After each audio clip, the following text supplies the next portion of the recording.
Good morning! Isang matinong na aga. Hari kita subong sa garden ni Uncle Gisher Bodegas. Dili sa poblasyon kay mag-garden tour kita subong nga aga. Ari diri may ara siya nga talong, kaliksto ni siya. Daragpo na kabilaan ni siya nga may talong.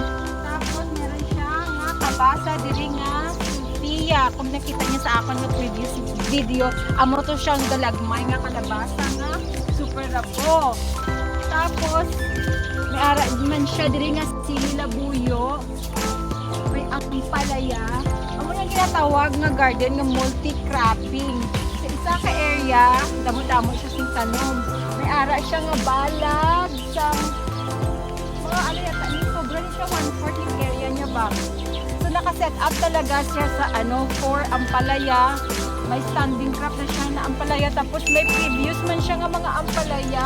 Sila niya gaina katatlo niya na daw ning ampalaya, so mag-change na siya next crop. Tapos may naka-enter crop siya between sa rows ng ampalaya. May ara siya nga another sili labuyo. Kaiba pagid ang sa diri ang edad sa mga tanong niya. May gulang na siya, may ara nga bata sa ibang side.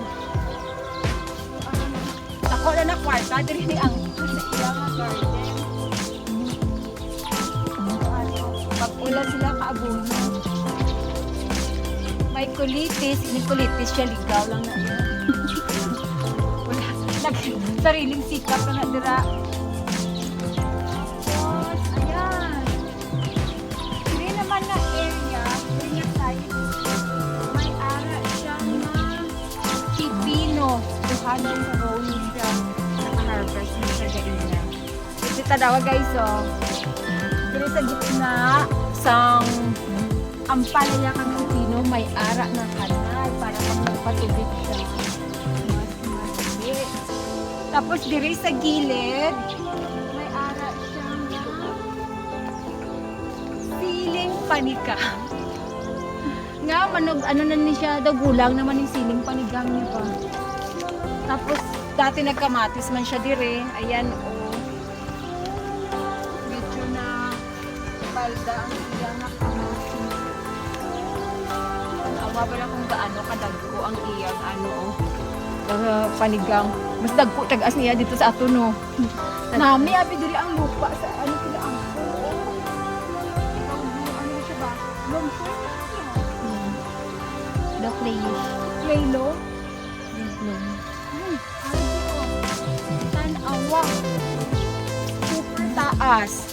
Mas mataas pa sa akon ang iya nga siling panigang. Panigang niya siya. Gidugay na ko gatanom sa siling panigang. Never pa ako encounter sa mas mataas pa sa akon. Kaya usually sa amon, taga-asta ko lang diri ang pinakataas namon.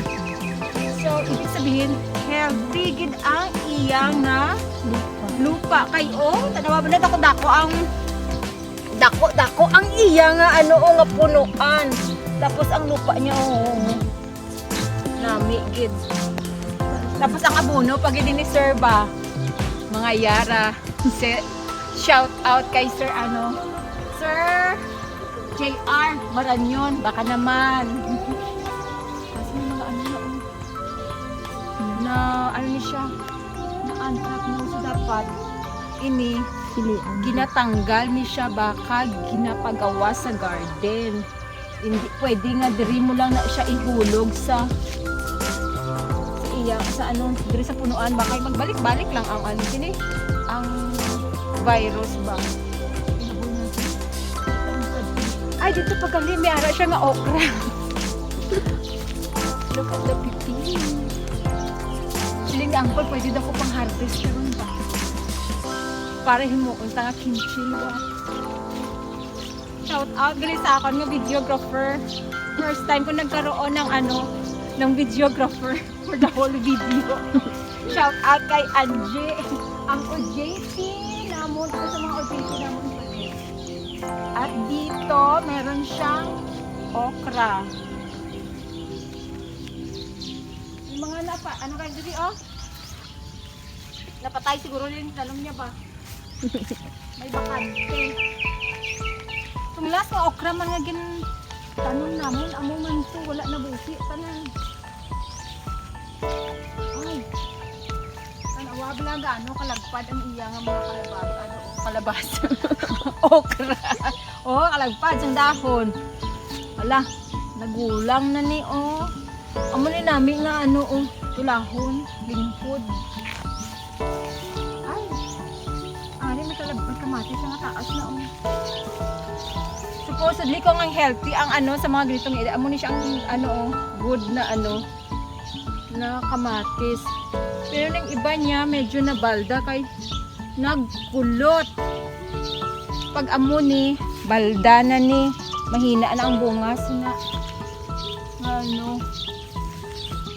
So gahulat kita subong sa aton mga OJT ng mga nang late siling ko alas 7 dalawa pa lang ang ari na ambot di na tang iban. So gito gina sila sa ilang ano karon ba? Sa ilang abisor dito sa DA. Sarado pa. Pininingon taning mga ano naton, ang mga kabataan subong kay katigulang na nga daan ito dapat may next generation kita. Ay, ari pagid gali sa side oh. May ara siya na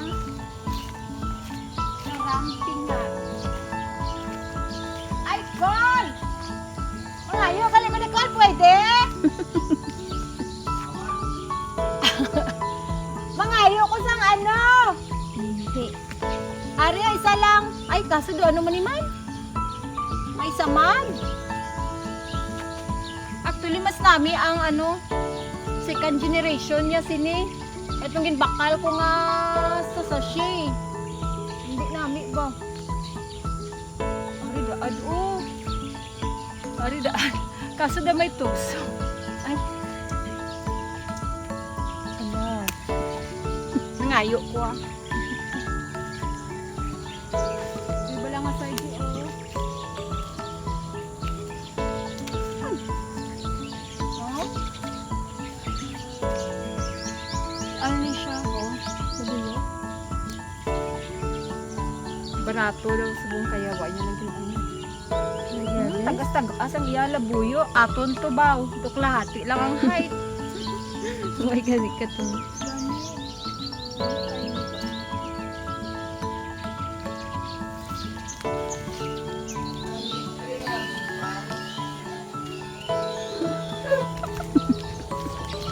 So sa kabuuan,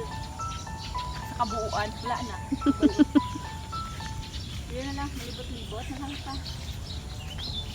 Sa kabuuan, di ko alam kung ilang hectares ito.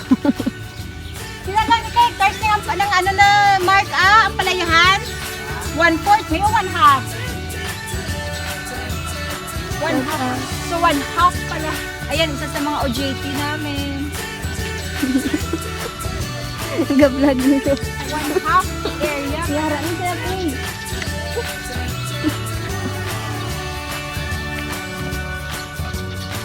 So guys, see you later. Kay abangan ta pa kung di na itong mga ingang, mga ano natin, mga OJT. GT.